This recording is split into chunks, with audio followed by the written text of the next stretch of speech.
Right, welcome back to Redstone Stuff, episode 3 with monsters. Today I've made a potion room, which was a complete pain in the arse to make. But I got it to work, it's all fine, it's working good.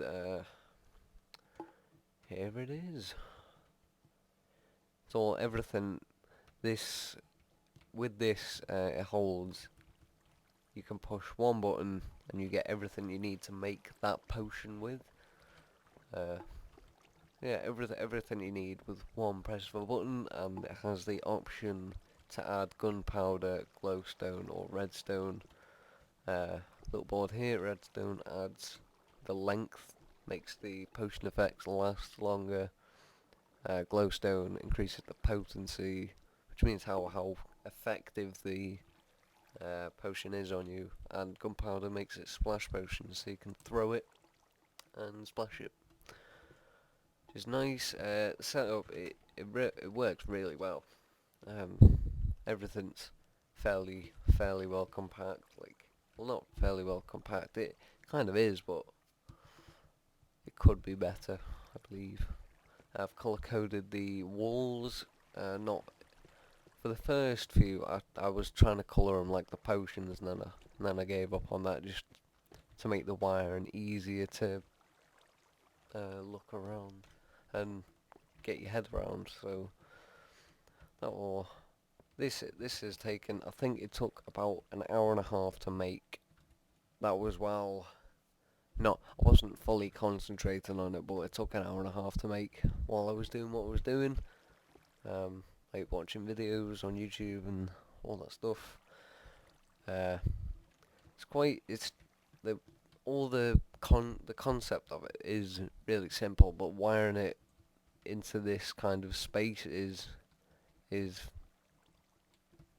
fairly difficult. It's not when you're trying to get everything. It's not, you can't make the whole thing modular. Like everything is the same all the way around. You have to change things if you want it in this kind of space, and it's hard to do that with OCD and trying to get it to work in general. So yeah, it all turned out fairly good, I would say. Let's see. Right, what do we want to make? Right, I left this one empty, damage potion, just so you can see how the whole thing works. Let's just make a potion to start with. We want gunpowder and glowstone, and everything we need to make a damage potion with. I believe that's how it works. So you make the damage potion, add the glowstone to make it instant damage 2, and then add the gunpowder to make a splash, in case you didn't know. Yeah, Broom Potions it's been around for a long time, since 1.8 I think. I've not actually seen too many really good potion rooms. What's inspired me to do this, to make one so suddenly, just randomly, is Izuma's Hermitcraft LP. In his last video, episode 31 I think it was,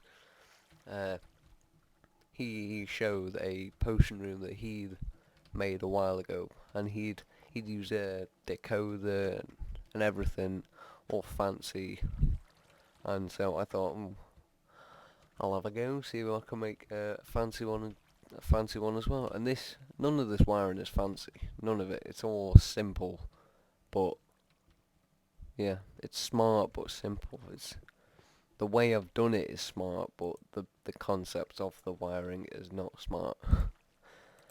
So to make a damage potion, you have to add a spider eye to make it a poison potion, and then you have to add a fermented spider eye to turn into damage. So now we'll get on to how it works. The first bit you want to be looking at is the buttons, the button array. How do you separate signals when all the buttons are together like that? It's really simple. You just gotta think about it for a second. So this bit's all together, and then you have Peter's powering blocks and then separating the signals with different directions the torches go off. So you can see now they're all separate. And so now they can all go to different things, different dispensers to dispense their own items and such. Add the fermented spider eye, potion of poison. So yeah, I've labelled all the potions, so it made it easier to hook everything up. Basically, from down there, the buttons go to these torches, they go up and go straight towards the dispenser they're supposed to go to. So this purple is for strength potions, so that goes directly to a blaze powder and nothing else, because that's all you need for strength potion. Up here, blue goes to swiftness, goes to sugar, health, melon, glistering melon, you know. Yeah. Yep, that works. Instant damage 2 I should get. And the main thing you'd be thinking, right, that's all done, that's over. You know the idea of that, the ideas behind that, that's done. Then you want to find out how would you make it so you get 3 bottles and a nether wart with every single button press. How would you do that? Again, it's really simple. You just got to think about it for a bit. Well, not for a bit. It's only really a second you have to think about it. It's just, well, it depends on your level of like redstone knowledge, if anything. I'm not trying to sound like big-headed or anything, saying, "Oh, I'm dead clever," but it depends how long you've been using it for. So, yep, every one of these torches, where they're all their own signal, but they're still close together. All the signals are going close together. So, taking advantage of that, I made all the torches go to one line. So, if this one gets powered, then it'll power this line and go into this repeater. Power 3 dispensers, all with bottles in them, which I've filled them all up. So you get 3 bottles every time, and then there's another line going off that, which goes to nether wart. So you get 1 piece nether wart and 3 bottles with each button push, which is simple again. Just the concept, you got to think of it. And then we have, how do you make it so so the machine knows when to so it knows when to fire off the gunpowder and the glowstone and redstone. That's same thing. All the torches go to one line, and they all go to activate it somehow. How does it know which ones to fire out? And that's a slightly more advanced concept, where you flick a switch, it'll push a piston over a torch, and when these torches will be unpowered. So if this piston pushes the block over it, then it won't power this, and it won't fire anything off. But when the piston's over it, and then you press the button to activate this line, it'll deactivate this, and therefore activating these. So then, if there is a block over this torch, it will be activated and send power to this line, and then fire off whichever it's leading to, whichever item it's leading to. See, everything's colour coded, so it's easier to understand.